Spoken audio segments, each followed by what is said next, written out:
what's up, everybody, and welcome to another episode of The Unusual Suspects. I'm your host, Vincent Oshana. I'm very unusual.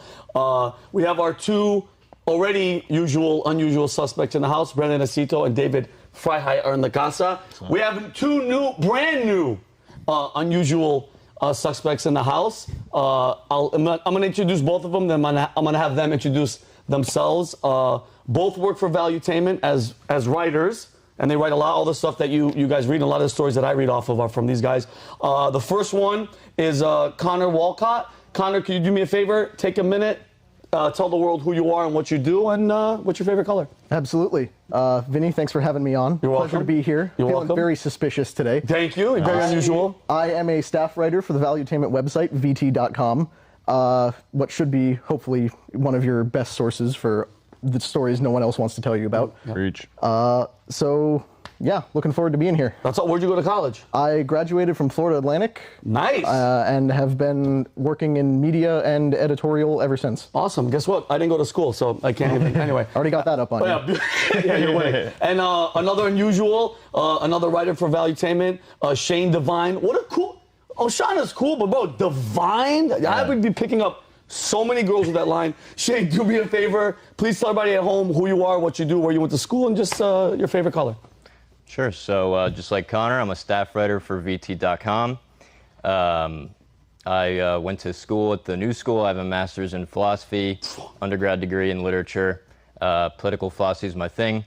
And I'm a journalist by trade and used to work for a few different places in D.C., Daily Caller, InfluenceWatch.org, and now I'm at Valuetainment. Dude. Favorite color is green. All right, you win, Bro, man. hold on. Did anybody else know all this about Shane Kelly? I didn't know philosopher and Nietzsche and... Get to know Dude. people, come on. In my head, I'm like, oh, okay, like I talked to both of these guys. I'm like, bro, they're like, you ever talk to somebody and you're like, God, I really should have gone to college. These are the guys. I have an honors degree in a BA in philosophy as well, so we can Oh. talk romance. Fast friends over here. You're the lawyer. Very impressive. Now, I was going to say your favorite color has to be black, based on the watch, the ring, and the shirt. No, I just wear black because it's easier than losing weight. So what's your favorite color, though? Do you have Probably green. Okay, cool. Well, Genius is pretty green. I don't know if you know that or not. But all right, guys. So we have a bunch of stories that we're going to talk about today. We're going to talk about Javier Milei, the new president of Argentina. We're going to talk about Israel's plan for the future of the population of Gaza. We're going to talk about one of our military bases that was just attacked recently in Iraq. And we're also going to talk about Elon Musk's lawsuit against Media Matters. But before we go there, we actually have some late-breaking news. The Rainbow Bridge car explosion. There was a car that blew up in New York. Apparently, allegedly, the reports, what do we say? Possible. Well, because the reports have been now that it was a terrorist attack, confirmed, according to Fox News. Allegedly, the car was going up to Canada. Other reports have the car going from Canada to the States. Yeah. A report now just said it might not have been, or at least a report. Andy No on Twitter said it might not have been. This is as of, what, 3:30 this afternoon? Yeah. So 16 minutes ago, Andy No was saying it might not even be a terrorist attack. It could have been somebody just driving recklessly and crashed their car. But we don't say that. So we have to always carefully use our words. So it's a possible attempted, maybe terrorist attack because New York. Go ahead. It might not have be. been an explosion. It might have been a Tesla battery. You never know. Don't want to get sued by Elon. But Yeah. So, but from what they're reporting, it exploded at a checkpoint on Niagara Falls, connecting U.S. and Canada, killing 2 occupants. The FBI is investigating the blast. I'm shocked they had time to stop going after January 6 people, so they did this, which is crazy. The car was heading into the U.S. This is the New York Post, by the way. Hit a barrier near the checkpoint around 11:15 a.m. on the Rainbow Bridge, breaking into several pieces. The 2 occupants were killed. They're not identified, and one of the border patrol agents was injured as well. And the car was allegedly going 100 miles an hour when it crashed. That's a bad sign. Now, Fox News had reported explosives were in the vehicle at the time. The 2 who were in the car are dead. Sources told sources. The vehicle was driving from the U.S. to Canada were attempting to drive toward the border. Yeah. So who knows? Maybe they're turning around. So who knows? But if it is, what we suspect. By the way, if there's explosives in the car and there's 2 people in there, and it's like it seems like it's going to be a terrorist attack. And this just goes to show you with security and border, if it's coming from there, we don't know the stories. But again, border security has to be number one. Apparently one of them waved the driver in, and he just sped it and hit a barrier and blew up. If it is a terrorist attack, they suck at what they're doing. Well, you killed yourself, and that was it. You know where my head goes right away, though, is like whenever there's a lack of details initially, it tends to be something they don't want, or a narrative they don't want to push, because when there is abundant details right away, it is a narrative that they're eager to push. So. Oh yeah, 100%. And again, I understand that they don't want to just come out and say, Muhammad something or whatever. They always want to control the narrative because you don't want to be too much. But I mean, and who knows? Because you said, Dave, if it's coming from here to there, different story than from Canada coming this way. We'll wait for the fog of war to settle down. But no, it's an interesting point. When they have more information than they want to disclose, typically they say they release less, and then when they don't, they run fake narratives but just wait for the next headline. It's going to be known to authorities. David. The FBI went to his house. They had him on the watch list, and then they let him go. Kelly actually has 2 videos. Kelly, can we show the first one? I think one is from a surveillance video. Go ahead, my love. Okay, this is just from like a surveillance side. Look to the right. Look on the right side. Boom. Damn. That's definitely moving. Dude, that was quick. Very quick. Cars burning. And then, Kelly, there's another one. Show the other one. And then this is just aftermath. Dude, look, I mean, that looks pretty. Oh, the cars, that's all pieces of body and not good. Not good. It is amazing that we're not even able to confirm the direction of the vehicle, and it might have been going Canada. It could have been going U.S. to Canada, then pulled around for whatever the reason. Oh my God, yeah. Then some people were reporting on Twitter that it was heading to New York, and there's part of a broader attack. So just wait, and in the next 3 hours, we should hear a lot of information. I think either way, it goes to Vivek's point that the northern border is also of concern. Yeah. He was up at the northern border showing how easily you can walk from Canada to the U.S. And again, dude, I've been saying this. The viewers know, and Brandon and everybody knows that know me. The border situation, any border, our border, Canada, the border, Israel with you, it has to be 100% secure. You can't let. Oh, sorry. Go ahead. No, go ahead. No, you know what's funny is that except for when it came to vaccines, that's when the borders were very secure. Remember how hard it was to get into Canada? Oh my God! What do you mean? It was no joke. You had to quarantine at a hotel for a week if you traveled. Exactly. They made damn sure to secure the border at that point. The hypocrisy is so prevalent when you hit certain types of extreme examples. No ID to vote, but you need a vaccine passport to buy coffee in New York. Exactly. Open borders. Unless it's COVID, then you shut them down, and you can shut them down good. And then meanwhile, you have the FBI investigating Lord knows whom from January 6th and letting in Lord knows whom from the southern border and the northern border now. And speaking of January 6th, that's going to be the topic that I'm going to hit at the end. But you guys mentioned COVID, and this is just today the Daily Mail reported that there's a mystery pneumonia that's tearing through schools in China with many hospitalized in eerie echo. This is always the worst thing you want to hear. Eerie echo of early days of COVID. So I'm just saying, it's election year. I've been saying this for a while. Get ready, because it's about to get terrorism, COVID, China's visiting. It's all a recipe for disaster. It's like there's a spinning wheel, and it's got terrorism, COVID, a pandemic, Ebola. What else could make people vote from home? Cholera outbreak in Africa. And then Weird. whichever one it lands on. Too. Wait, but they're right though. It is an eerie. What they say, an eerie echo from the beginning. Echo, yeah. So it is that. It is that, Brandon. Because it was all overblown and fake. So. Bro, what's this? And dude, we just had Xi Jinping here. He could have brought it over here for all we know. We don't know. I don't trust him. And it goes back to Trump. Trump was border this. He was like, no, open the border. So we're going to see this Canada thing is nothing compared to who's actually here. Those two, if they are terrorists, idiots. They effed up. They blew themselves up. Those are. They're not going to go to heaven and get the versions that they. With that. Huh? Says don't drive 100 miles an hour. Yeah, dude, what a horrible. Anyway, their terrorist school must have been. The writer's strike ends. Suddenly we're recirculating back through all the old points again. Yeah. It's crazy how that works. Yeah, I know, it's hilarious. By the way, he scared the shit out of me. But anyway, okay, so we're gonna. I just saw somebody jump up behind us. I'm like, dude, we're talking about terrorism, and some dark-haired, long-haired guy just jumped out. All right, guys, so we're gonna go to the. It's so freaking funny. Our first story. We're gonna go to Shane. Shane, Javier Milei, the new president of Argentina, and you're going to tell us about the future of the right. Can't wait to hear it. All right. So, as many of you may know, Javier Milei is now the new president of Argentina. He's a self-described anarcho-capitalist. And if you've seen the viral clips of him, he is extremely energetic and entertaining. I want to read through just a few facts from this one article, and then I'm going to have Kelly play a video. Oh, beautiful. So basically, Milei won on Sunday, 56% to 44%, so it was a landslide, over Sergio Massa, who was the, I believe, economic minister of the previous administration.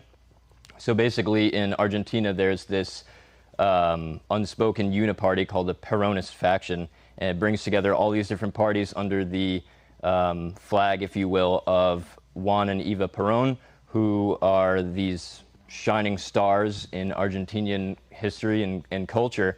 Their whole model is essentially one of national conservatism.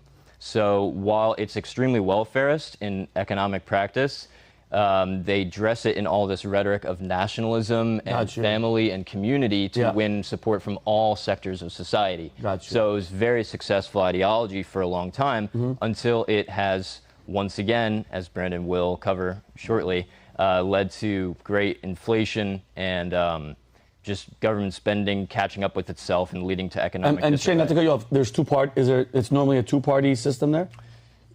It's multiple parties. Multiple, not just. Yes, okay. but the Peronists, there's the main party is the Justicialists. Okay. But they're part of a coalition with several other parties. Massa, who Milei was running against, was a part of a left-wing party. That was part of the Peronist coalition. Gotcha. Okay. So basically, so they had an original election that went to runoffs because it split three ways. There was a third candidate whose name was Patricia Bullrich. She was center-right. Okay. So what's interesting about this is Milei's victory over Bullrich means that the people preferred an anarcho-capitalist candidate to a moderate right politician who was going to curb spending a little bit. So you can think of Bullrich as sort of like Nikki Haley or someone like that. She's a former security minister. She's all about being tough on crime, and she's friends with the business community. But it's more like the Fortune 500, like corporate, people who have inroads with all the governments around the world. That type of business. Whereas Milei is business in an extremely savage, radical sense, which I'm going to go into. So. Milei is inheriting an Argentina with 150% inflation rate. 100. Wait. 100. What's ours at? 3%. We're at 3 and they're at 100. But 3% after the 9%. So they're at 150 from a baseline, or is things just doubling over what period of time? From a baseline, I believe. But there's all, just how it is here, they contest the numbers. But the number that people are going with is 150%. It's indisputable that it's bad. 150% is actually an improvement from what it was. 10,000% one time. Guys, when you say that number, like, how are you buying anything? How are you living? Everyone just is forced to raise wages. So you force all the companies to raise wages. Oh God! And the government gives you money. Well, the government gives the money to offset that. But that's how rich of a country is Argentina? So that's the thing. Argentina has a very good economy in the sense of it has lots of resources. It has used to have a very stable middle class. It doesn't actually have that much crime compared to other countries in South America. There's no reason for it to be suffering as it is. It's simply the result of the decisions made by its leadership, politicians. Got you. We had looked it up beforehand, but I think it was like, one report said 55% of registered employees work for the government, but another one said it was like 24 to 28% of all employees were government employees. It's closer to half. What? Yeah. Damn, it's even bigger. So the government needs to pay them more so they can keep up with inflation. They go on strike to demand higher wages. changes to keep up with inflation. It sounds a lot like Canada, except maybe 20 years in the future. And any government spending like that is like good money going after bad investment. You know, there's not a good ROI on paying government employees for useless jobs. You know, There's no productivity. No, it's a good, like ROI is generated off of investing in technology and infrastructure and education. You know, not just like mindless government jobs that are redundant. But Exactly, creating value, harvesting resources, making food, things that, you know, all of these government workers do every day. Go to the grocery store, buy food, but none of them are producing that. So. Right. And Vinny, you asked how people are living in Argentina. Not very well. According to the statistics we pulled right before the show, roughly 40% of the population is living below the poverty line. 40%? 6% of children in the country are below the international poverty line. So for all this stuff, all these government jobs, people are not doing well. Yeah. It's amazing not to be Canadian-centric, but I am. I mean, I'm just comparing this in real time to Canada. This is like it's twice as bad as Canada.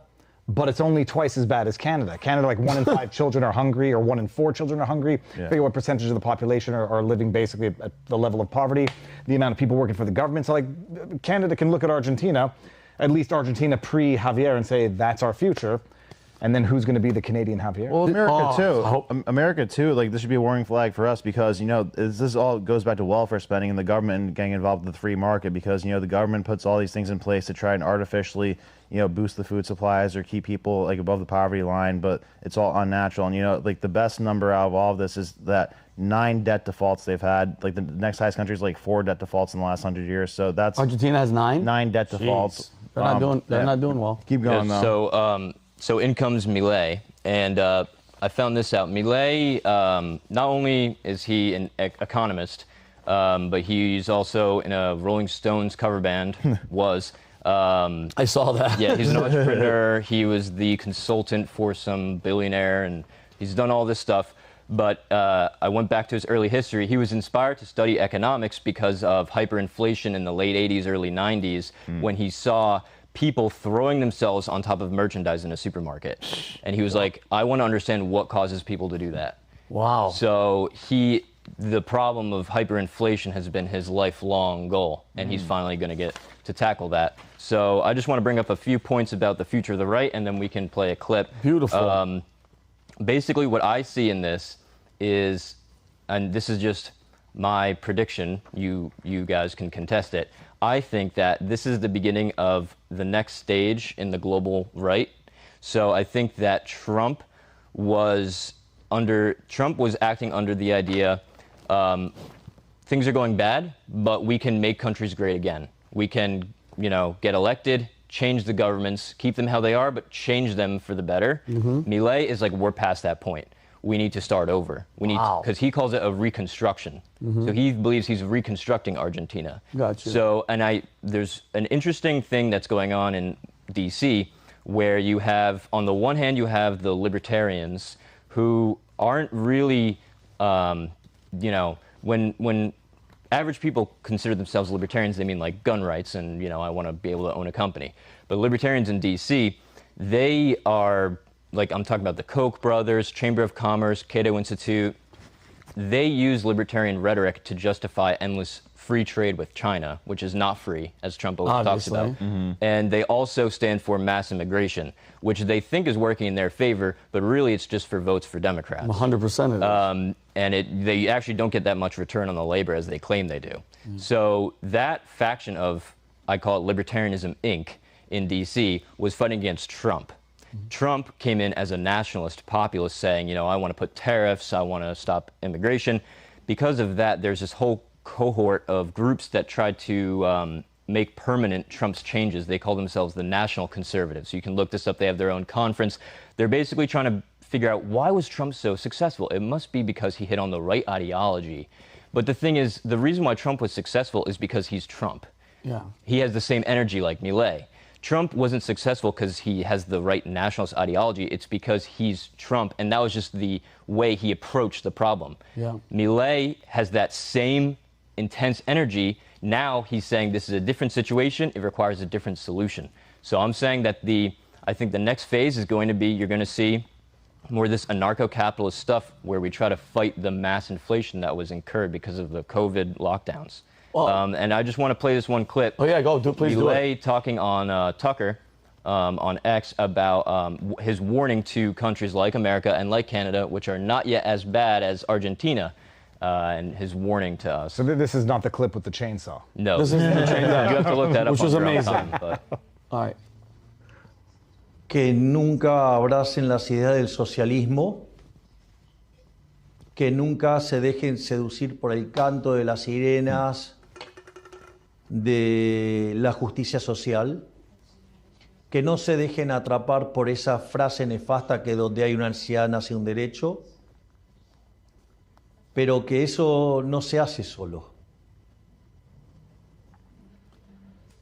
Para eso hay que estar preparado y hay que dar la batalla cultural día a día, y que hay que tener cuidado porque ellos no tienen problema en meterse adentro del Estado y aplicar las técnicas de Gramsci, seduciendo a artistas, seduciendo, o sea, la cultura, seduciendo a los medios de comunicación, o metiéndose en los contenidos de la educación. He's hitting everything on the head. Hay que tener mucho cuidado, hay que cortarles el financiamiento y hay que hacerlos competir a la par.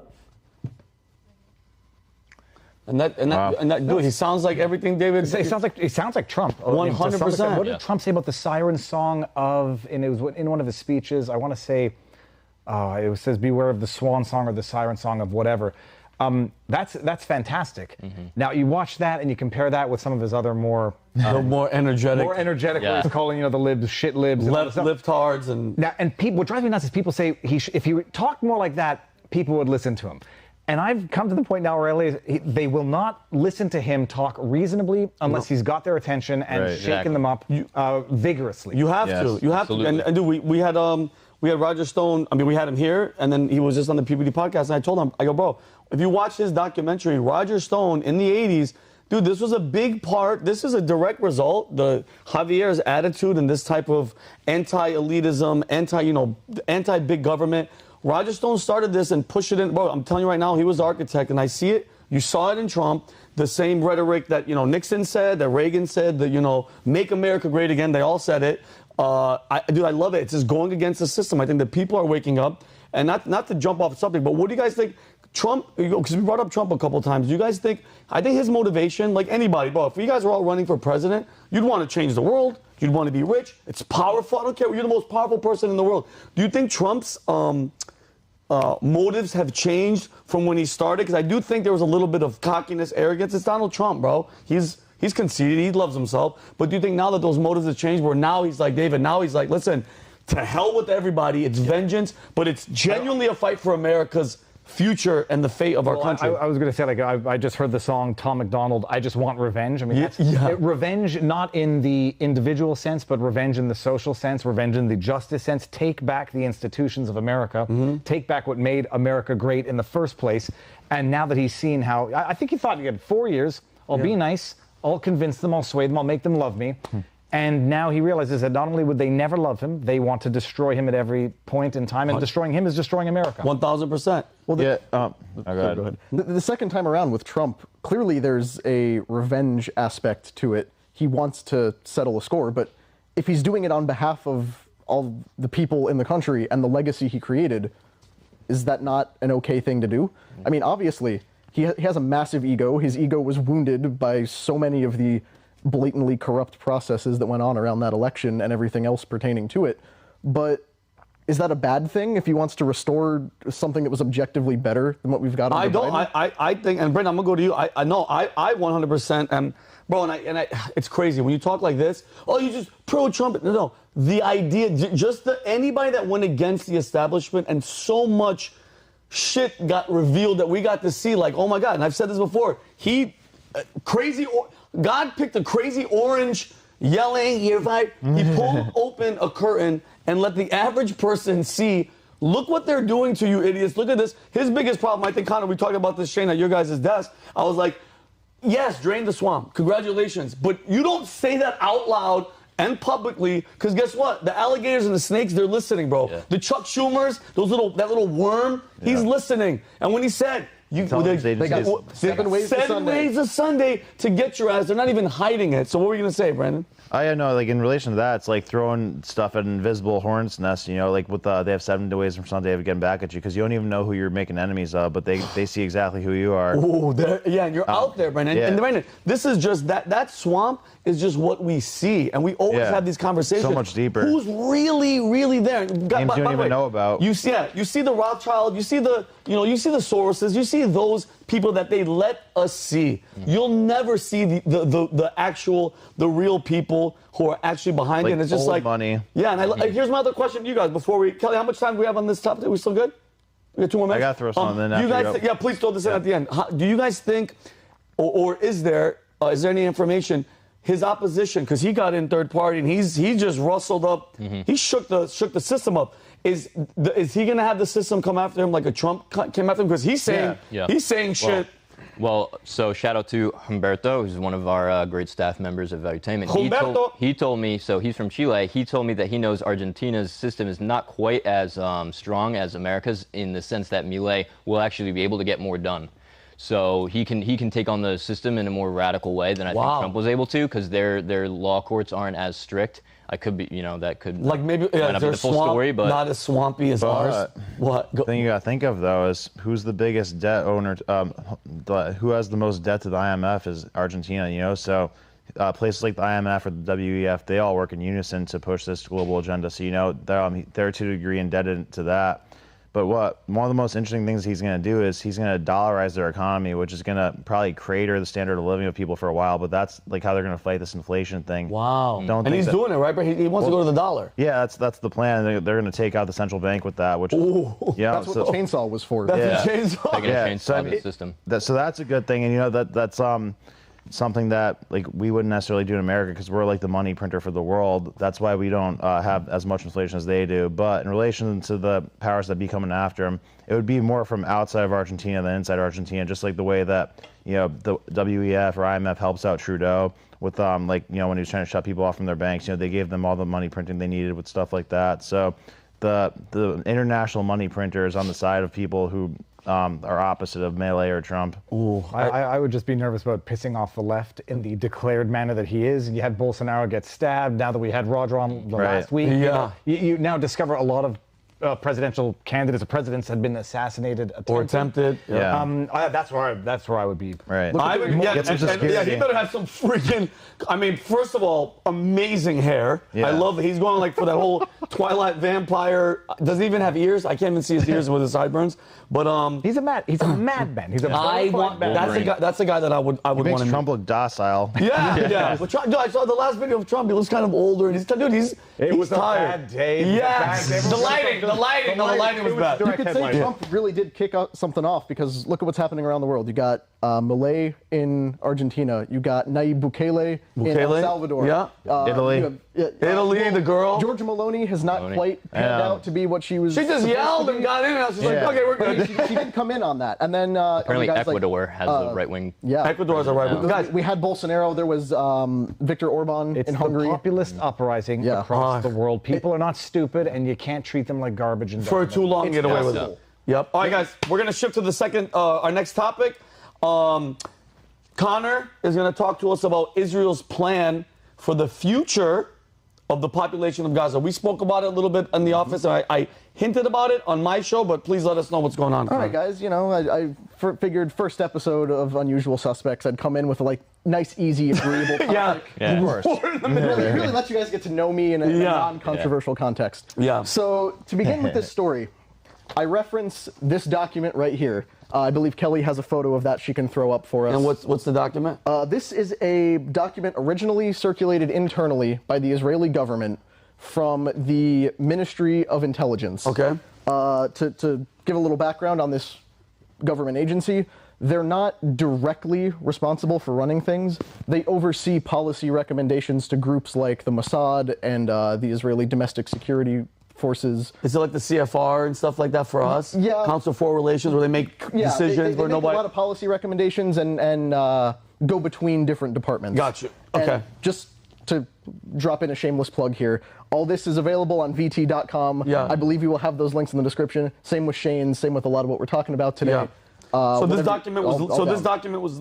This Yes. the whole document Yes. was leaked. A couple weeks ago, WikiLeaks reported this document. Okay. We translated it. This is available on our website. Nice. It goes through what the Ministry of Intelligence thinks should happen to the population of Gaza as this war continues. Options A and B are, Israel retains control of Gaza, or the Palestinian Authority comes in and replaces Hamas, because, again, their goal is to obliterate Hamas completely. Yeah. But if we go to option C, which was represented as the ministry's preferred option. And not to think of how long, once the attacks happened, did this document get released? The attacks were on October 7th. This document was circulated internally October 13th, leaked at the end of October. Okay, perfect. Okay, So, not to cut you off. Very quickly. Very quick, so this might have been already written. Yeah. Alternative C. Okay. Evacuation of the civilian population of Gaza to the Sinai Peninsula, which, as you guys who are familiar with the Middle East may know, it's directly to the south of Gaza. Technically, it's Egypt. It's that little bit of land between Africa and the Middle East. And Egypt maintains that border with Gaza. They have not opened it, which has been a whole controversial thing. So in this document, they propose that the Israeli military essentially pushes the 2.3 million people who live in Gaza through the southern border, keeps the highways open only to southbound traffic, and makes everybody relocate. Israel retains complete control of the Gaza Strip, and 2.3 million people are pushed out. And this document, because I know I read this, you even said that they admitted that this document was real and it was out, and that it wasn't meant to go to the media. I will get to that. Okay.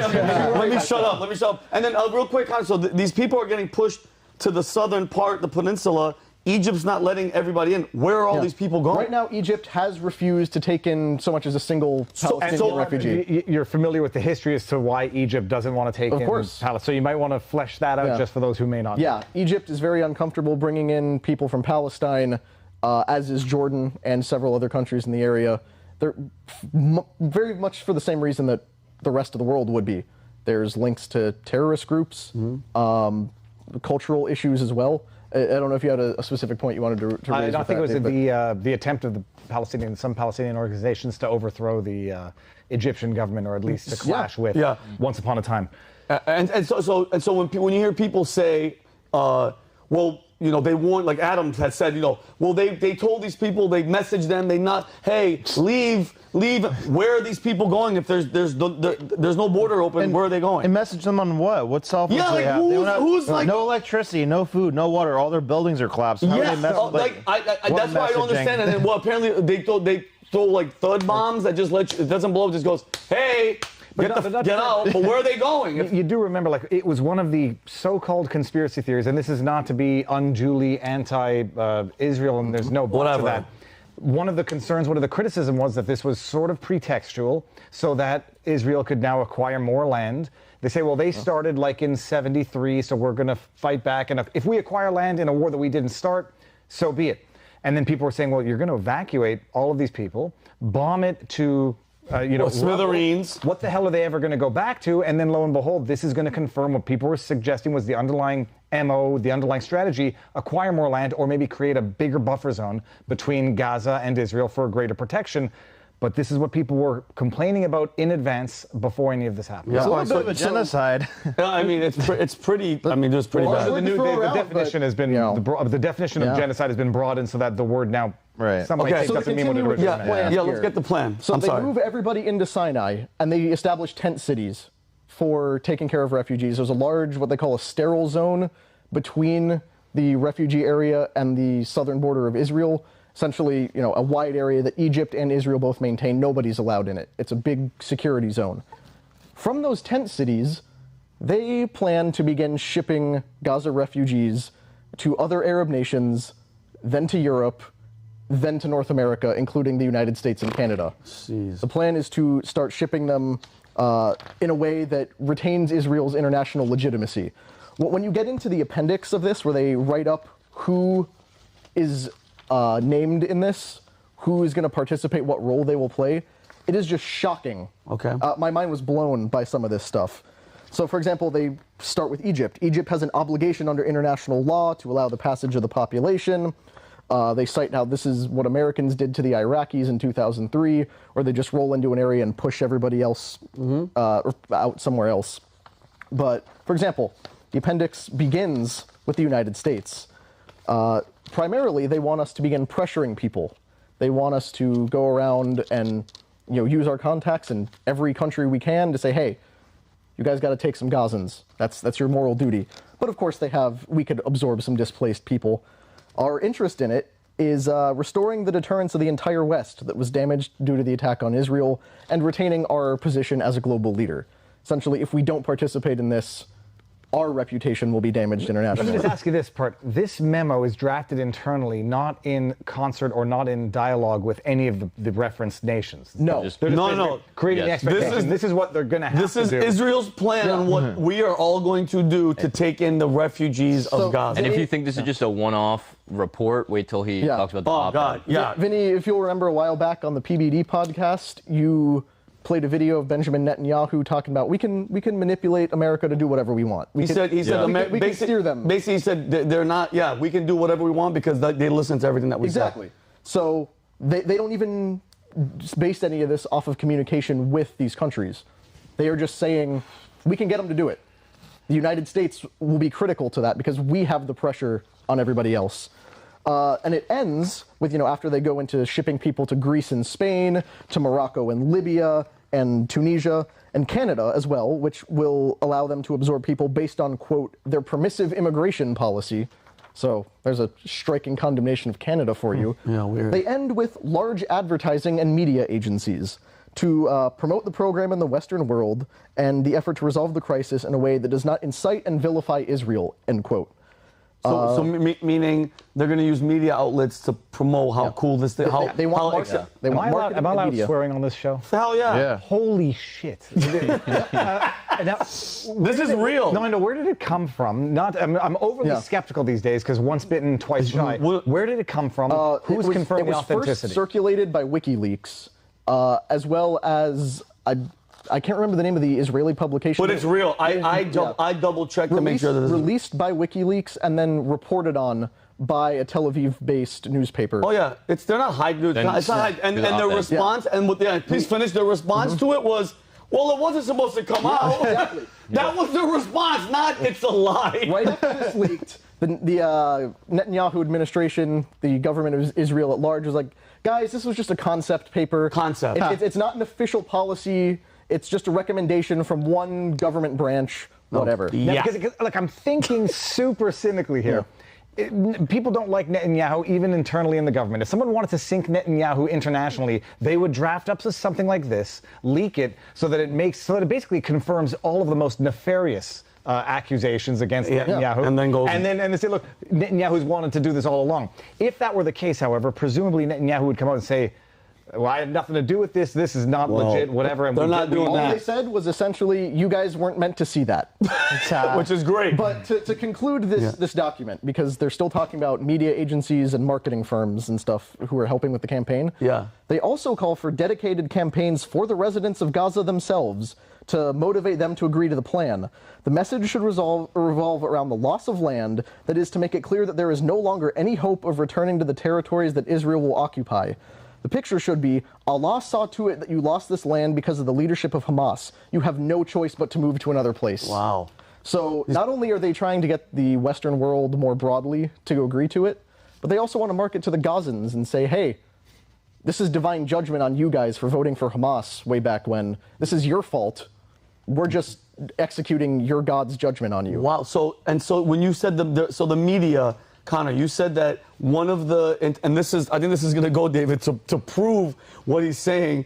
So the fact that they said in the internal document that they're going to use the media to try to push this and make it acceptable to the West, you have stuff that... I have that. Because when they said, oh, this was just an internal document, we weren't planning on doing it. Yeah. Well, so that document leaked back in end of October. Okay. It leaked at the end of October, and nobody's talking about it. No, of course they're not. November 13th, the Wall Street Journal puts out this op-ed by two guys who are members of the Knesset, which is the Jewish parliament in Israel.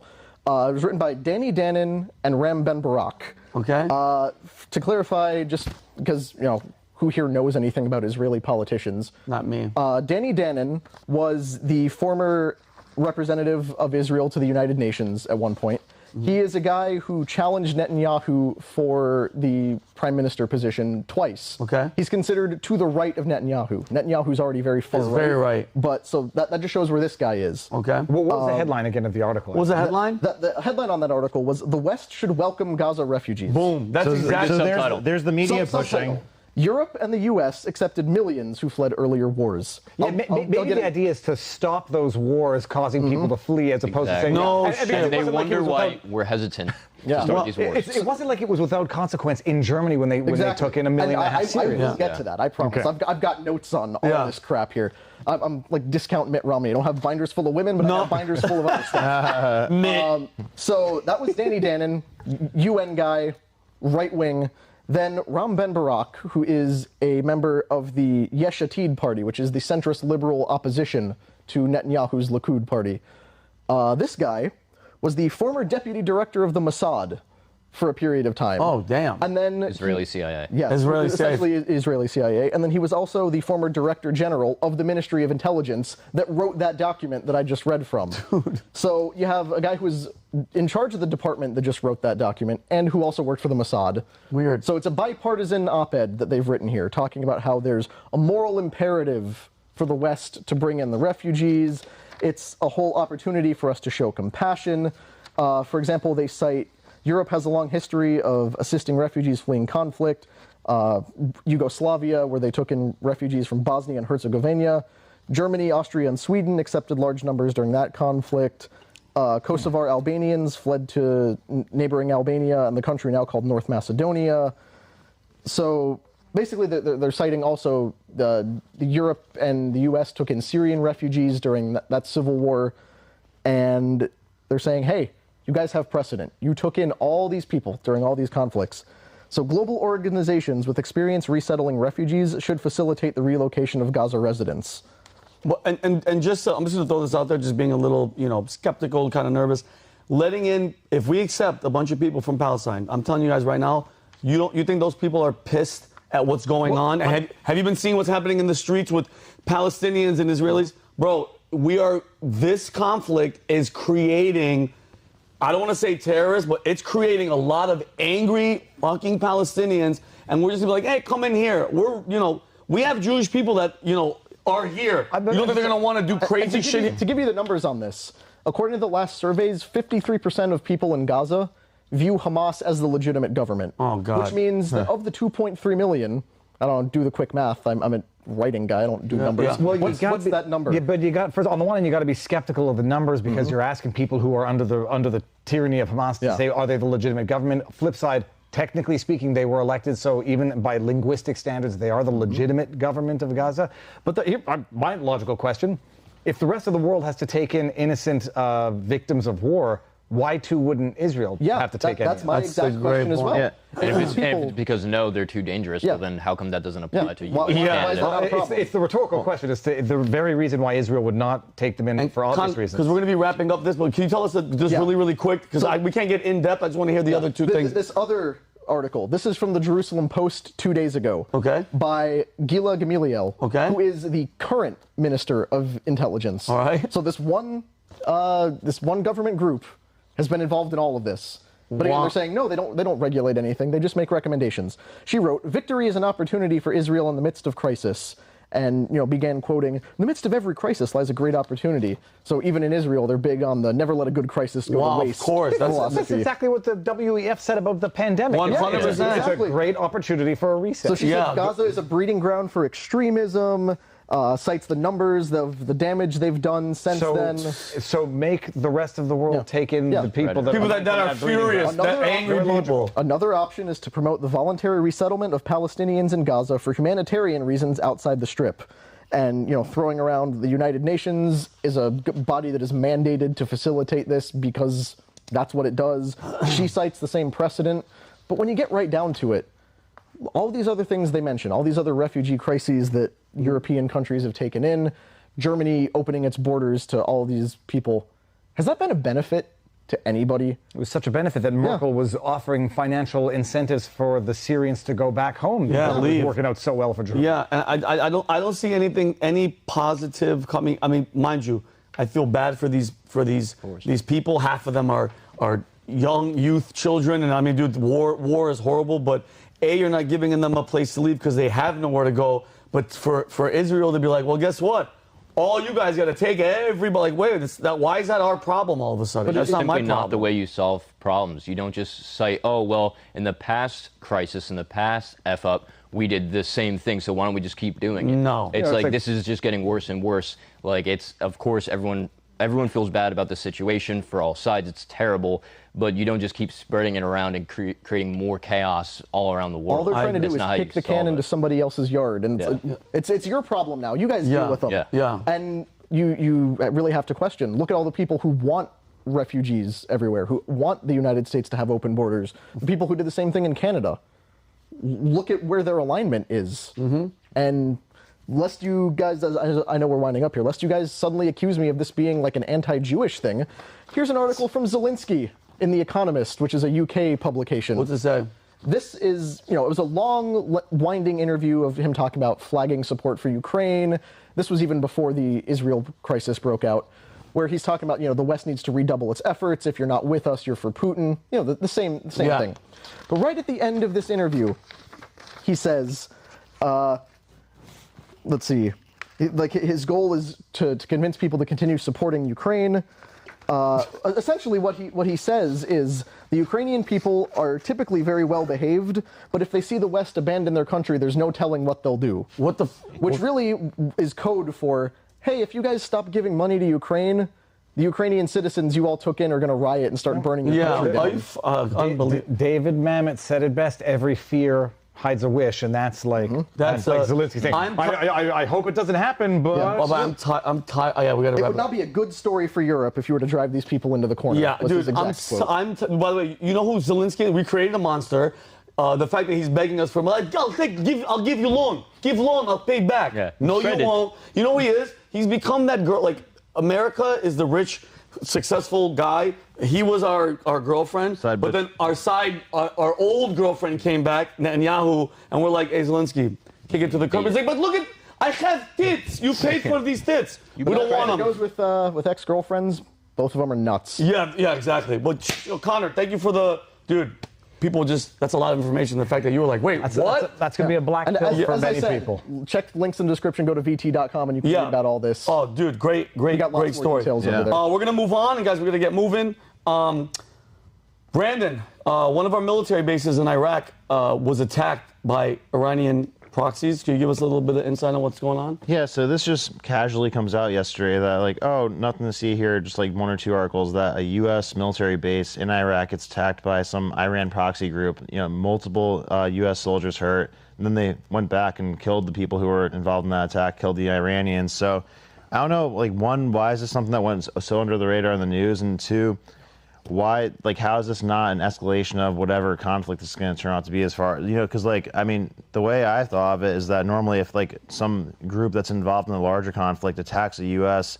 base, then that's, escalating the thing. That is an escalation. So why is it under the radar? That's one question. And then, two, for anybody who's a supporter of Biden or against Trump, do you feel good about the fact that the rest of the world thinks they could just throw rocks at us or, for the sake of an analogy, or bomb us and get away with it? And they're being funded. I don't care that they talk about releasing humanitarian aid and it's or releasing the funds that were Iranian funds that were seized or whatever. They're funding this while it goes on, releasing $6 billion under Obama, $10 billion now, and they say, well, it's only for aid, as if cash is not fungible is the cliched term, as if it's not, you can do whatever the hell you want with it. So, pay a group to bomb a U.S. base, and then give them more money. Hey, maybe they'll give up this time. Maybe they'll be friends with us this time. I think the real question is, David, how are they doing it in front of our faces? Just a couple days after the Israel attack in Israel, we are releasing this money to them, but nobody seems to be.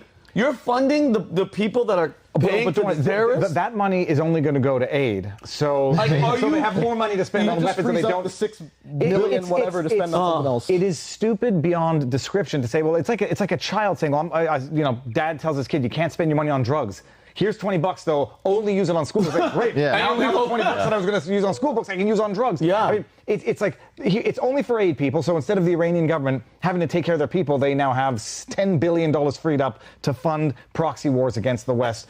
And then the West, gives them aid for their own people. Right. Yeah, go ahead, Brandon. No, I mean, and yeah, like, do you think this is going to escalate into I mean, we're already somewhat involved in this Middle East thing, but do you think it's going to get into a thing where we're progressively more and more involved in the situation? Or I think 100%, Brendan, especially with that, I'm shocked that that's not a bigger story.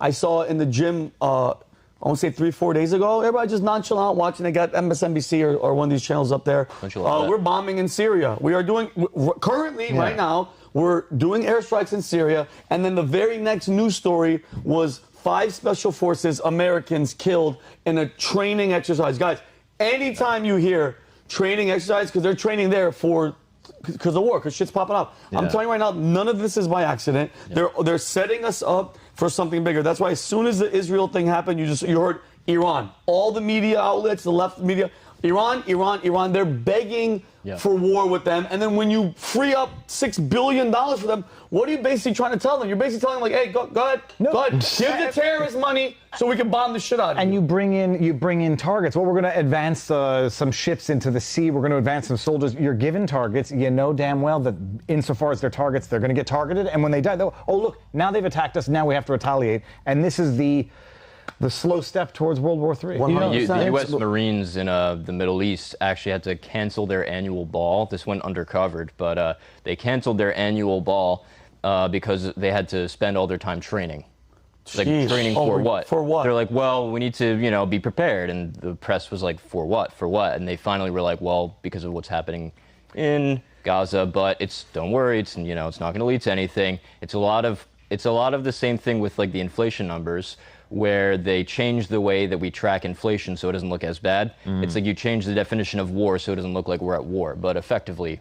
Exactly. Well, you say that story went underreported. Do you know of a good website where people can read someone who did report that? You're on your plug game today. Yeah, you're plugging. I mean, I wonder, like, is it because they're waiting for a certain time to actually like acknowledge the fact that we're at war and really push the thing? I mean, like the thing you say about like the election coming up or whatever. Are they waiting for a strategic time to say, now we're at war? Because by every conceivable definition, we are at war. We have like 7 aircraft carriers posted up next to the Gaza Strip. We have people getting bombed. U.S. soldiers getting bombed. U.S. soldiers engaging with people that are in the war. So by every measurable measure, it's a war. Well, if past this prologue, and this is not a case of a fear hiding the wish, this is just the damn fear.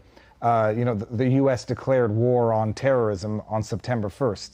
And so, hey, you have another domestic attack, and then it's not just something happening in Israel.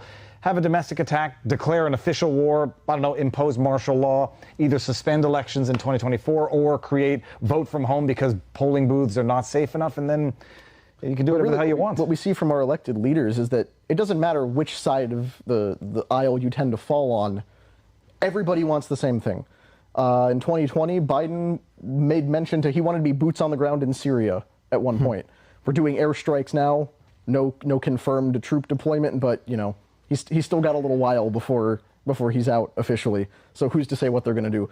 But then also look at the slobbering war hawks all over the Republican debate stage during the last one. War whores, not war hawks. War hawks. How about war hawks? Hawks are beautiful animals. Okay. War whores are war pigs. War pigs. Yeah. I believe Ozzy Osbourne had a song about that at one point. But Tim Scott, right before he suspended his ill-fated long shot campaign, was like, we need to bomb Iran while he's standing up there. What the hell? And not just that, he said during the debate, and I found it to be actually morally very offensive, that the blood of the Ukrainians was a worthwhile sacrifice to debilitate or to weaken the Russian military infrastructure. It's like, worth it to you. I mean, And it was very callous. You got Nikki Haley up there, war. Lindsey Graham wants to start bombing Iranian oil pipelines. That was the next day. The next day after the attack, Lindsey Graham shamelessly, that scumbag, was in front of that message. He was like, "We gotta bomb the shit out of Iran." It's like, dude, can the smoke clear? Can the dust settle? They don't have the Nord Stream pipeline to bomb anymore. And then when because dude, I knew Nikki Haley was. She sat at the on the board of Boeing, and her husband is. You want to talk about a conflict of interest? Her husband worked. I don't know if he probably still does for defense contracting. So if you're married to the guy and you're pushing war, bitch, that your husband is gonna profit when we go to war. Well, speaking of profiting, she was in financial dire straits, I believe, in I want to say 2018. I was gonna say 2018, give or take, and now she's worth $8 to $10 million. I mean, that's a good ROI right there. She is, bro. Because at the end of the day, let's not lie to each other. There's no money in peace. Because those bombs, those rockets, those things are being made. All these Lockheed, all my friends, what's the name of the company in California? Dude, their job, it's crazy, is making missiles, bombs, guidance systems, and they were laying people off at one point during Trump's presidency because there was no war. Right. Because go think about it. When you build a bomb, you want to use, dude, they want to use it so they could build more bombs, bro. It's a business, just like Pat said about hospitals. When you see a hospital, David, all those rooms, they're in the business of keeping those bitches filled. And not to say that, just like the bombs. People get angry at the military aid given to Israel, but it's tax dollar money laundering. Here's $10 billion, buy our weapons, and then bring it right back 100%. to us. And who owns the company? I mean, look, everyone here watching and knows, that infrastructure, but it's tax dollar money laundering for death and for war. 100%. Well, the unfortunate thing is that it's such a dilemma is that we need to keep the military-industrial complex flowing to a degree, because if there was total peace and no reason for them to build stuff, it would come to a screeching halt. Those companies would go bankrupt and our military would get hollowed out because there's no activity. So it's a scary, Brandon, you say that. So technically, we have to keep wars. Yeah. We have to keep fighting, which is such a shitty thing for me to say out loud. But when you make that point, it's like you got to practice. If you're a race car driver, bro, you need the car, you need the tires, you need the fucking track. You got to move. It sort of goes back to the Waco thing. Like, you have an FBI that has these tools. It's like, we want to use them. Okay, then we could arrest him peacefully while he's walking down the street or in church. No, let's go blow up his building and siege it for 60 days. Try our what do they have their torture tactics of like, we got these tools. We got to use them. Yeah, but you see, like, when we are not at war, we are funding other people's wars. Yeah. Because we're still trying to maintain, like, oh, we're not fighting a proxy war with Russia. We're helping Ukraine liberate itself. No, we've always wanted to knock them down a peg. I guarantee you, the same people who want to bomb Iran are really, really excited about the potential of China invading Taiwan. 100%. They are just drooling. Give us an excuse. Yep. Because they have just been waiting for the next thing they get to blow up. And before we go to the next topic, which is going to be David, I saw a video on Twitter of an army. So we're not going to show it right now, but you guys could look it up for yourselves. An army soldier that's leaving the military, and they're charging him $4,000 for the gear that he left behind in Afghanistan, which they told him to leave because we were leaving. Now they're trying to charge him $4,000. The IRS going after a grandma, but not after like SPF. Yeah, exactly. So I saw that video. I mean, you can look it up for yourself. Maybe whoever picked up his material can, like, pay him $1,000 for it so he can. Yeah, no. You know what? How about the taxpayers want the $900 billion back that we left in materials there? Yeah. That's what I would say. That's being used. They're finding guns. Yeah. Some of the guns that these Palestinian people had that were attacking the Hamas soldiers.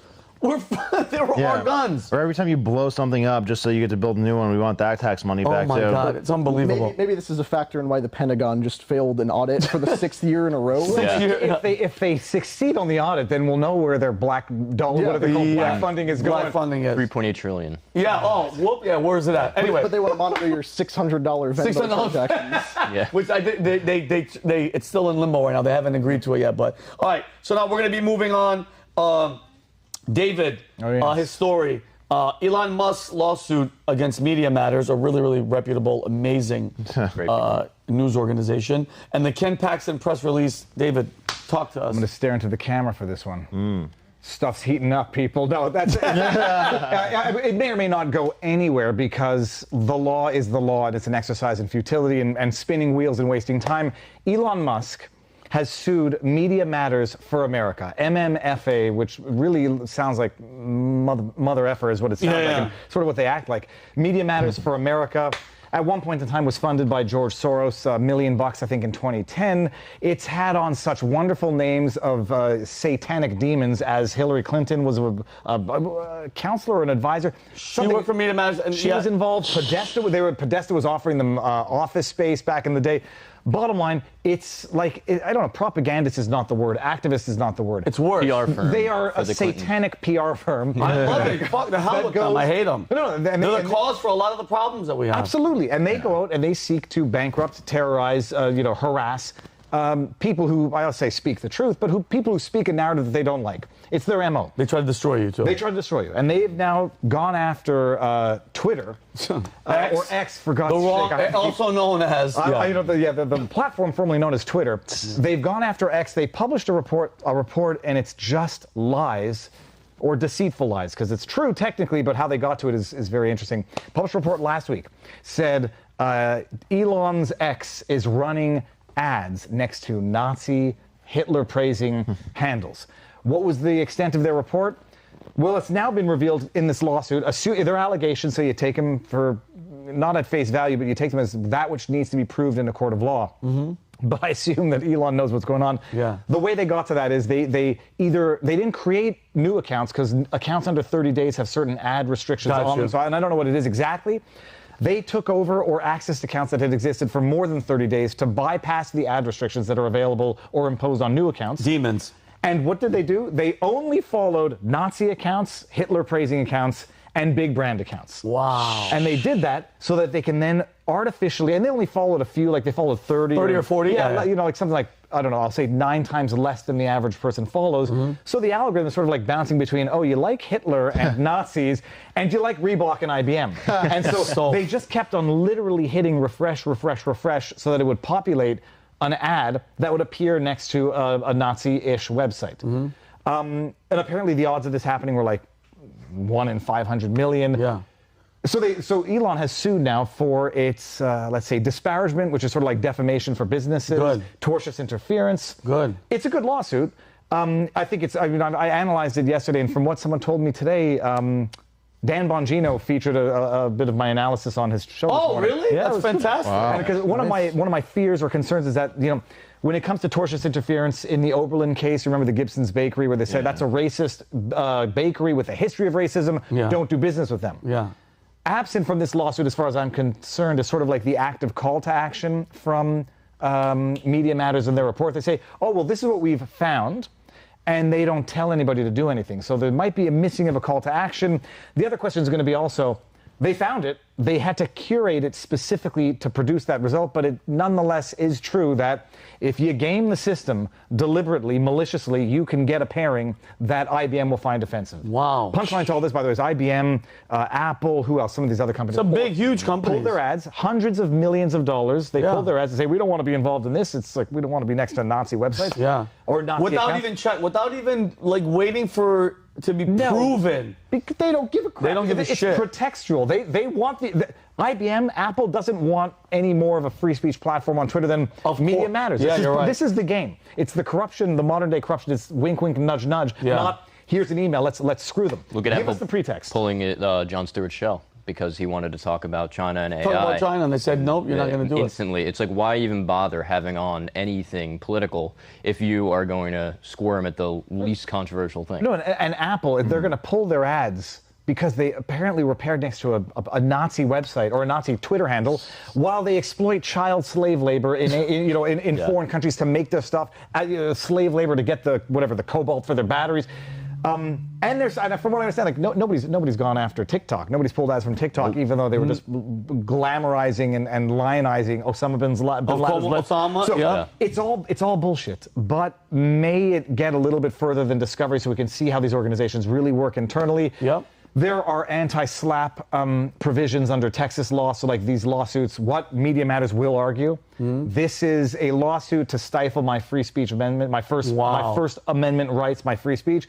I'm talking about I'm exercising my constitutional right on a matter of public importance, and Elon Musk is trying to shut me up and shut me down. They're really conniving, evil pieces of shit. I really think they are not people you wouldn't even want to have them as allies, because it would only be a matter of time before they turn on you for whatever the reason. And David, great reporting. The fact that like you said, I mean, I'm happy that he's suing with the monetary side of it. Well, what people don't realize is now, because it's all over the news and it's everywhere, now it's just Elon Musk, anti-Semite, hates Jews. You notice the reputation, besides, I mean, the money's huge and the advertising is huge, but the average person that's not listening, that's at home or in here in this room, right now, if you think of Elon, what is it? Oh yeah, he hates Jews. That's the automatic thing that's going to be in people's faces. There's no question, because it's the way it works is you can never really shine off the poop once it's been thrown. 100%. Still stinks. Flip side, making this as public as he is with the civil lawsuit, it's now garnered the attention of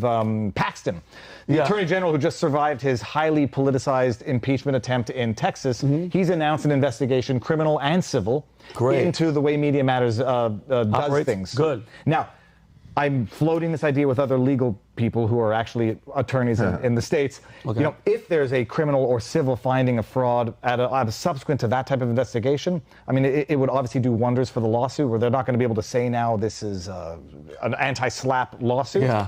And then there's another one, I think Mississippi, I forget it. There's another attorney general who's looking into it. I tagged Attorney General Moody out of Florida, say, you might want to look into this. Why not? Get them all on it, because it smells like fraud what they did. Sure, it happened. They managed to make it happen, but only through, it would be contrary to the terms of service, gaming of the system, and inorganic use of the platform to maliciously and I'll say deceptively produce a result that they then used to basically try to get Twitter shut down.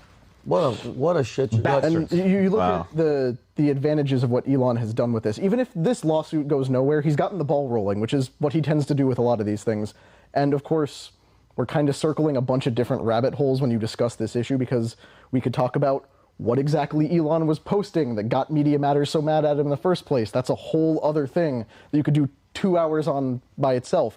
Or you could discuss the fact that the guy who founded Media Matters was in at one point a gay romance with the guy who owned the pizza parlor at the center of Pizzagate. Comet Pizza. Yeah, David Brock is the founder of Media Matters, and he has a really crazy background if you look into it. Basically, he was a conservative who worked at the Heritage Foundation, and he was all pro-conservative everything. Okay. Then he was attacking the Clintons in the 90s. Then all of a sudden he switches. Oh, and they probably got dirt on him. They got dirt on him doing something. To the Clintons, becomes their #1 defender for the last 2 decades. And his entire life is like just vicious attacks on anyone who attacks the Clintons specifically. Wow. Oh, they got dirt. They recorded him doing something with an underage kid. Look at who he was hanging around with. Yeah, the Podestas and all these demons. Yeah, exactly. So Elon has kind of shined light on a lot of that. And, you know, of course, as soon as he does that, CNN headlines and everything, Elon is promoting Pizzagate and stuff. Well, that's not the point. He's calling out Media Matters for we have to ask ridiculous. is why are the Clintons mad at Elon? Because if David Brock just does whatever they want, then obviously he's acting. Well, and it's just wild if you try to expose these people for anything or just even ask questions, because Elon about the whole Pizzagate thing, he just put weird. Like, it's just weird. The argument is that by him replying to anything, he amplifies. Oh, no, but guess what? He can do whatever he wants. The guy spent how many billions? 40. Let me explain something to you guys. And you guys, because at one point when I was at Valuetainment, I started to lose hope. I'm like, what does it matter? All these people control everything. Brandon, we talk all the time about this deep state, the swamp, and I'm like, but now I'm seeing, bro, that slowly, like the Javier Milei's, the people going, by the way, Elon Musk, I'm telling you right now, and it hit me right off the jump. I'm like, so you mean to tell me a guy that literally is trying to save the human race is racist towards one person? You're an idiot. I don't believe it. He's not starting these wars. He's not moving 2 million people. He's not uprooting people. He's not bombing anything. But all the people who bombed, they're all good. But Elon Musk, he's evil because he tweeted something at lunch. Weird. Yeah, he's weird. Not just that, like, they want to shut down green energy while saying we're having an existential environmental crisis. They had no principles. If they had, didn't have double standards, they'd have no standards at all. But, Elon is not the only one. Also, there's a tweet, I think, Kelly, I sent it to you, about Rumble's front and center in this as well, because it's the free speech platforms where when you're allowed to discuss the origins of COVID, when you're allowed to discuss the potential side effects of the safe and effective jab, and I'm putting that in quotes, they come after you too. And so it's a very similar thing with Rumble. I think it was Media Matters that claimed there was an ad running adjacent, there was an ad running adjacent of violative video. Nobody on Earth, Chris put out the tweet, nobody on Earth saw that video except for the people who were looking into it. Wow. 0 views. And so then they write, Rumble's racist, Rumble's anti-Semitic, Rumble has conspiracy theory content on the platform. And even if true, conspiracy theory has proven to be more accurate than the bullshit the mainstream media has been putting out for 5 years. Yeah, and I don't even use that C word anymore. I tell everybody, David, I'm a coincidence theorist. It's like, how many more, which this is perfect, David, is going to lead into my January 6th tapes. How many more failures of intelligence? How many more, we knew something was going to happen, but we let the guys go. How many more of these situations are going to have to happen? I'm being genuine. I want to ask all you guys. Until the people go, okay, guys, enough is enough. Get rid of this conspiracy, I can't believe I just said it, conspiracy theory, which the CIA created to make people like us sound like we're crazy. This is going to lead me into the January 6th tapes. All this pattern recognition is going to get you in trouble. Yeah, that's another good. I like pattern recognition. So last Friday, the House Speaker, Mike Johnson, who I always kind of been on the fence because I don't trust anybody until they can show me, prove to me that you are who you are. Kevin McCarthy, he talks a big game, but he's like the majority of the cuck Republican Party. Right. They just, everybody's getting laid and they're just in the corner, wagging off. He released 40,000 hours. Dude, 40,000 hours. Holy shit. These cameras are just running. You know what I mean? Of January 6th footage. He led the declassification effort, celebrated the release of the recorded evidence as a return of truth and transparency to Congress, shedding light on the true events that on that controversial day. He stated, and I quote, "The decision will provide millions of Americans, criminal defendants, and public interest organizations and the media an ability to see for themselves what happened that day rather than having to rely upon the interpretation," great word, "of a small group of government officials." Okay, and then, I think roughly 5% of the videos will remain classified due to the sensitive security information related to the building architecture, which is fine. That's for all of them to hide. So we have a couple of clips I want to show you guys, and for David, for Shane, Brandon, Connor, I'm going to warn everybody too at home. The footage I'm going to show you guys is very, very disturbing. Capitol Police are fighting for their lives, and I'm going to get into, people have referred this to worse than 9/11 and worse than Pearl Harbor. There's blood, there's mayhem inside the Capitol. It's really, I'm actually pissed off that you're laughing because it's not funny, Shane. Kelly, can you please show the first, this is inside the Capitol.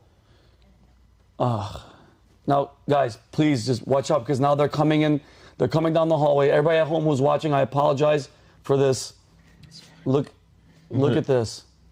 Oh my! That's our citadel of democracy. I know, guys, please, like, just, I can't watch this. No, Connor, please, just keep watching. Look at this. Look at this day of death. Look at this. Oh my God! He waved the flag and almost hit somebody. The worst part is when the cop actually waves back at one of them. Yeah. Like, oh my God! It's coming like 10 seconds. I'm sorry, guys, but I was reliably informed that all cops are bastards, so I don't know how this fits into. Yeah, that. Wait for the wave. It's gonna come. Yeah, it's coming. It's coming. Ooh, soon. Oh my God! I can't believe I can't look. They're having a full-on They're conversation straight about hanging something out. I'm sorry. No, you see those two cops? Like, please look.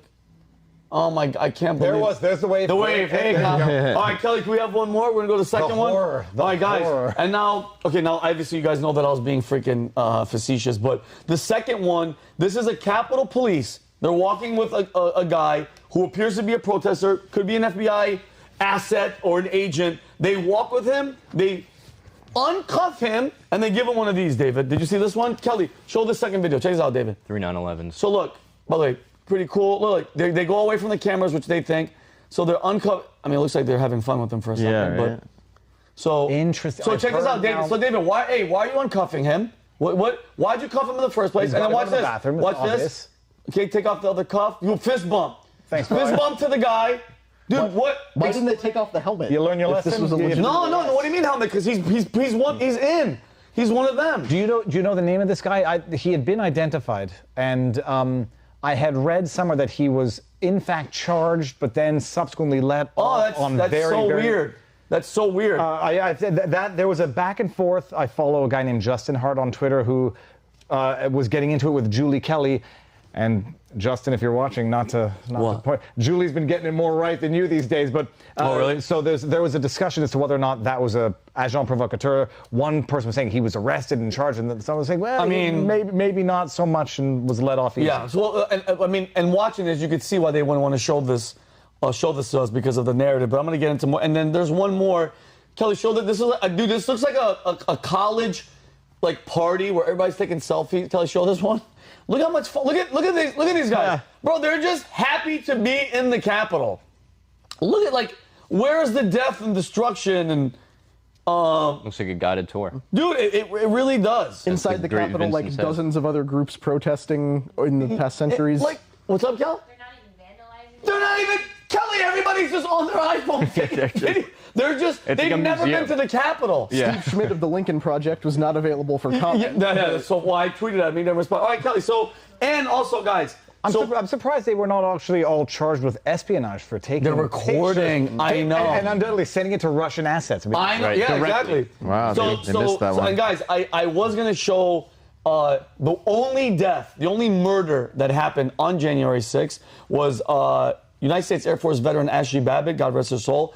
She was shot, and there's footage of it on X. She shot in the throat. They kind of come through the last door. It looks pretty, nobody was armed. No direct threat to Michael Byrd, the Capitol Police Lieutenant who shot her in the throat and killed her. Bro, they're dragging her just down the stairs like she's a freaking dead deer. And the people, the Trump supporters are like, how effing dare you? You guys are supposed to be sticking up for Not just that. People have to, I'll get to Roseanne Boylan in a second, but people have to appreciate, Byrd shot her. There were other police officers behind her. them pointing And guns in. I was at first saying, you're doing stupid things. You don't know what's going to happen. It's like that scene from Fight Club when they're like, you're running around blowing stuff up. Of course you're going to get shot. Whether or not she was blowing stuff up, she wasn't. But whether she was breaching a broken window, she was. Shot point blank. Whether or not there was a warning, he opened fire when he could have easily shot someone else behind him. 100%, 1,000%. There was a cop behind him. And it's a brutal video to watch, and it's traumatizing. Yeah. Second thing, Roseanne Boylan is the other one who was allegedly and arguably, but not so arguably, also beaten to death or trampled after she was struck by police. Her death was written off as a medical emergency, drug overdose. There was an article that came out, I want to say either in Revolver or the Epoch Times, I believe. Okay. Where her parents think they blamed her death on a methamphetamine overdose when she was on Adderall, and there's a difference between methamphetamine and amphetamines. Of course. And that they apparently took a sample that showed a high level of amphetamines, but she was on prescription Adderall. And by all accounts, she was struck and hit and then potentially trampled by police. So I would argue 2 people were murdered that day. I agree. And the one guy that they tried to say the Capitol Police, they show him. Brian Sicknick was not murdered. Not murdered. He had a stroke or something happened with his heart. He also didn't get hit by a fire hydrant. He did not get hit by a fire hydrant. That wasn't happening. So, and obviously, it's no secret where I stand, and I kind of think that we all kind of agree on the same thing, that January 6th was a trap used to throw innocent people in prison for protesting what they felt, and there's a lot of evidence to prove it, and a lot of it's coming out right now. I saw in the news, we talked about in the podcast prep, and the tapes prove it, okay? But we all know there's brainwashed sheep out there that cannot accept the truth. You can show them these videos, all right, David? You show them these videos, they still can't accept it. They can't swallow the pill. And I'm talking about people like Steve Schmidt, who suffers from a myriad of mental problems, Trump derangement syndrome being They don't call him Schmidt for brains for nothing. I don't call him Schmidt. I love it. And by the way, he's a scumbag. He knows January 6th was worse than 9/11. Go fuck yourself. Sorry that I had. He suffers from Trump derangement syndrome, and they say ignorant shit like that was worse than 9/11. That the events that were happening there was worse than Pearl Harbor. I think, dude, the fact that more people aren't furious that he's saying some ignorant shit like that drives me crazy. But they like to show videos of the outside of the Capitol, which, don't get me wrong, there's angles, there's shots where they're fighting and they're killed. Nobody died. None of the Trump supporters had guns. I've seen other footage. I couldn't send it to Kelly too. The Capitol Police are shooting. There's a crowd, and there's a time-lapse video. You guys can see this on X. It's a time-lapse video. All the Trump supporters are sitting there. They're all standing there with their stuff and all that. They start lobbing tear gas inside the crowd. It's hitting everybody. I don't know if you guys have ever been gassed. I've been gassed. You're panicking, and whoever the F gassed you, you're going that way, bro. You're trying to find out who the hell did it and attack. So that's one thing, David. But here's the truth about the chaos, all right? And we all know this, okay? Because if you watch Congress like I do, I watch all these judiciary hearings and these Senate hearings and this January 6th BS. There were hundreds of FBI agents, sources, assets, whatever you want to call you, on the ground, okay? Mixed in with the crowd, dressed up as Trump supporters. So was Antifa. There's reports that these assholes were in there dressed in black, agitating the crowd. But it's not that hard. Wear a red shirt, put on a MAGA hat, you're a MAGA supporter, right? Antifa was on the ground. There's videos of them changing from black clothes into Trump, and they're getting caught doing it. Those videos are out there, and it doesn't help their case Director Wray was in front of Congress. He's been in front of Congress multiple times. Recently, the other day, and I forgot the gentleman that was asking him. It was a congressman. He asked him, he goes, hey, listen, here's videos and photos of ghost buses, white buses, unmarked, and people were saying there's reports that FBI agents were coming out by the hundred, like 50 in one bus, 50 on the bus, dressed as Trump supporters. What were they doing? What?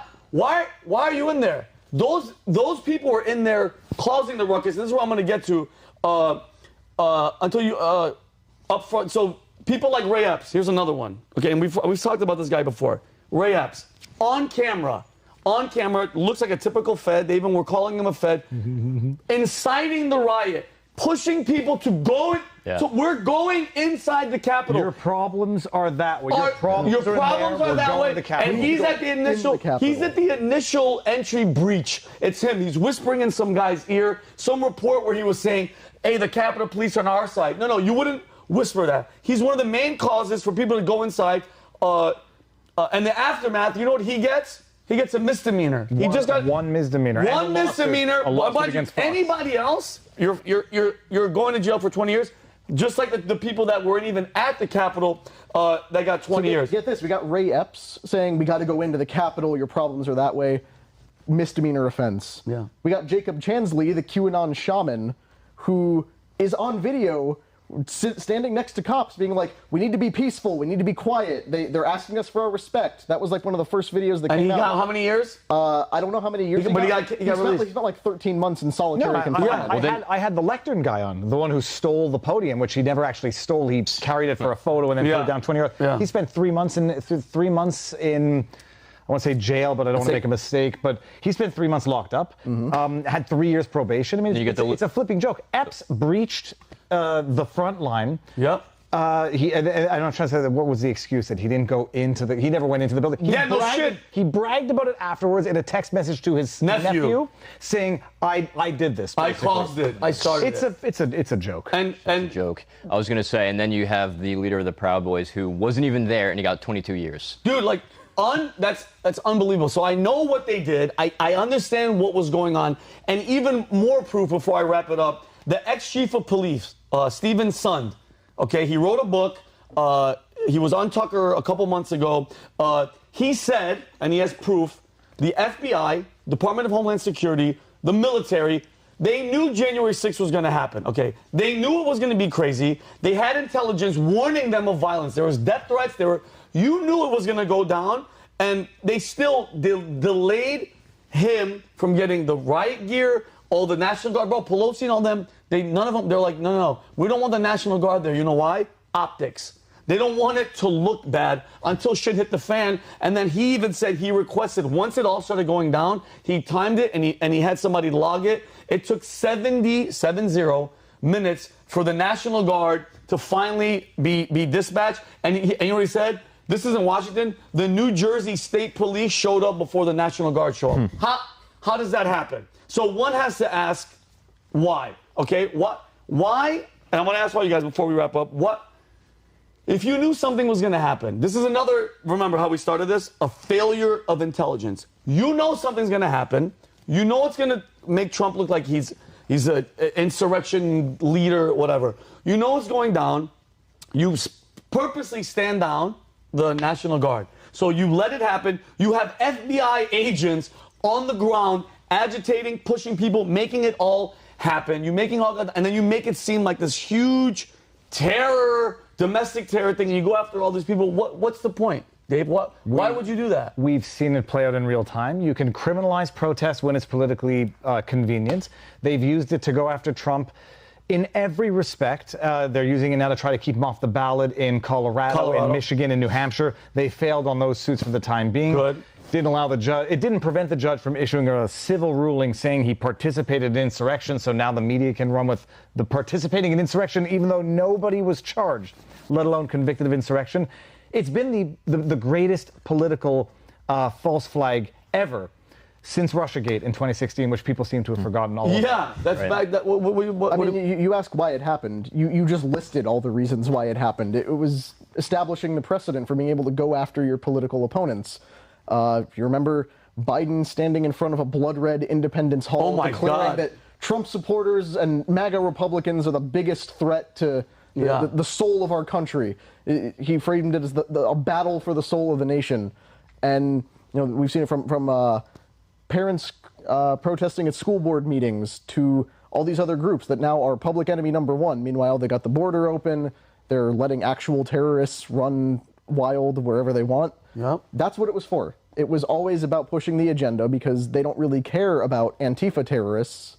They just care about right-wing people who are a problem. And it drives me nuts that I stopped getting mad at the public because I actually feel sorry for them being manipulated and brainwashed so hard. Because if you watch, by the way, if you watch Fox, CNN, you have like a buffet of news, all the media matters shit. You watch all those, still, it's like, dude, it was a horrible day in insurrection and people were killed and 5 people were killed. I can't get mad at you, the viewer out there, because I know you're out there and you're watching that. You're like, it was horrible. People no, it didn't. The fact you should be more upset that they knew it was going to happen.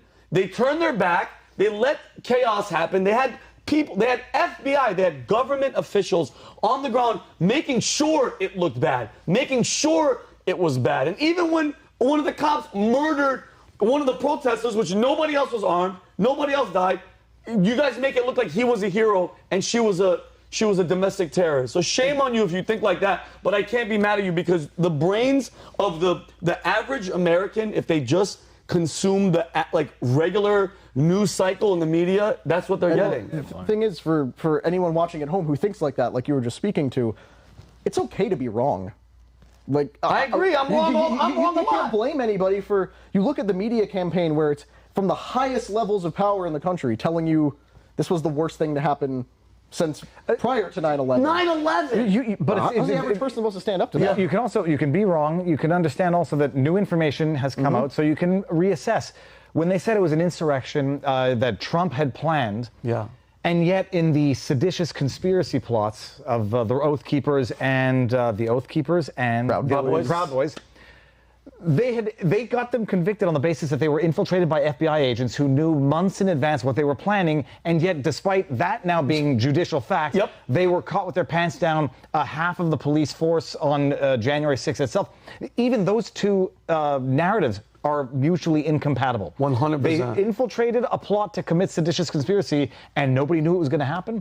Horse crap. It's perfect, though, on so many levels. Like, think about just from the standpoint of what's the only way to stop somebody from running for president, even if they're in a jail cell, like Stone said the other day, is if they incited an insurrection. So I think this goes back like way deeper before the inauguration, or before the inauguration. Could have been a months-long plan to say, hey, this is how we get them. This is how we stop them. You know a lot of people were saying too. Okay, the left was like, okay, guys, we're gonna cheat. They know we're gonna cheat.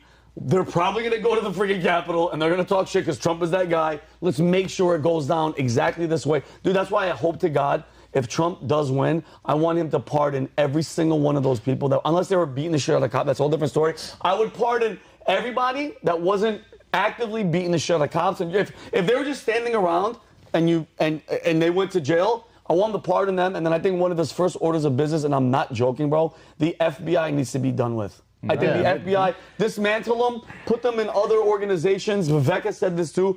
I'm a 100%.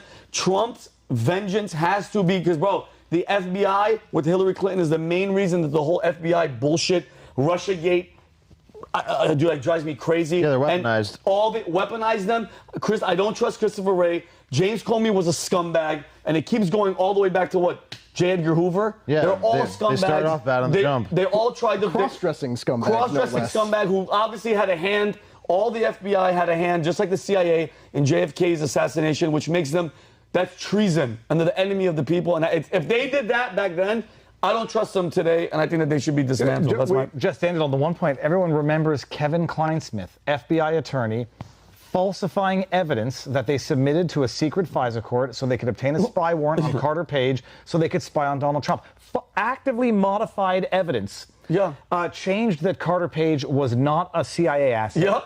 And then submitted it to a judge and got a spy warrant to spy on Trump while they were saying Trump was lying about having been tapped. It's unbelievable. It's crazy. That was 2016. The point you were bringing up about, it's new information coming out. People need to start paying attention to this. Like we said, even if they deceived you, That's not your fault. Yeah. That's the evil people in charge. Yeah. But this new information would not have been possible without Mike Johnson. Yeah. Sure, we got some stuff leaked under Kevin McCarthy as well, but this is actually a point in Johnson's favor. Yeah. Because, nothing frightens cucks like a big Johnson. One good point. But and we're closing. But dude, you make a great point. Like you were deceived. You were wrong. But don't turn away when this information is in your face. It's like, listen, I get it. One of the worst things is to admit that you're wrong. I freaking do it all the time, bro. I've evolved as a human being, as a man, because once I realize I do something wrong, instead of trying to know and excuse, I F up, okay? So a lot of you out there that are just stuck on this, the videos, and you're wrong, okay? And until you can get past it, just take a step back and look at what they're doing, okay? Look at the goal, look at Trump, look at what they're doing with Trump. If you don't see it, get your feelings aside from how you feel about Trump. It is the problem, though, of the ego. Like, okay, I was wrong when they called Trump a racist. Okay, I was wrong when I said Trump colluded. Yeah. With World War III, with North Korea. Oh, or the removing of the Martin Luther King bust of the shithole countries. Yeah. And then at some point you say, like, how dumb do I have to be to keep falling for these things? Yeah. No, they have to be true because I can't be that dumb. That's where they're at. Yeah, and it makes me feel great that you see, I can give a shit about Michael Rappaport, but for Cardi B to come out and be like, what the hell is like going on with Trump and like the 100? She can't even speak English, but even she can see what the hell is going on. And I think that ball is rolling, and I do feel like there's some hope left. And anyway, in closing, guys, Shane, Connor, you guys are in the unusual. You're very unusual people, and I appreciate you guys coming. The stories were freaking amazing. I awakening on both you guys. David, it's always good to have a Canadian over here. I don't like what's happening with your guys' terrorism at the border stuff. We're going to see what the updates are. Yeah. Now it's going to be like they were shut down on Canadians till we figure out what the hell. No, it's going to be a Tesla exploded. Elon Musk needs to go to that. They're not sending their best. Yeah, I don't like. Exactly. The story's probably changed 5 times. Brandon, I love you. Brandon's been sick the whole time. He probably has COVID-20, but he still came here. But guys, in closing, Pat's book, Choose Your Enemies Wisely. It's coming out December 5th, right, Cal? You can pre-order it right now, dude. I read a little bit of it, and it's freaking amazing. So make sure. Audio version? Will there be an audio version? Yes. Yeah, there's going to be an audio version. Patrick bet David Yes, going to read it. He's reading it. And dude, don't drive and do it. He has one of those deep, soothing Middle Eastern voices. You're going to crash. You're going to crash your car. But guys, everybody, run through a Canadian border. Yeah, going 100 miles an hour. But thank you guys again. Everybody out there, please subscribe to the channel. Click the notification button so you know that when we're going live. But I love you guys all. The times are crazy, but take care of each other, love each other, and we'll see you guys next week. Peace and love. We're out.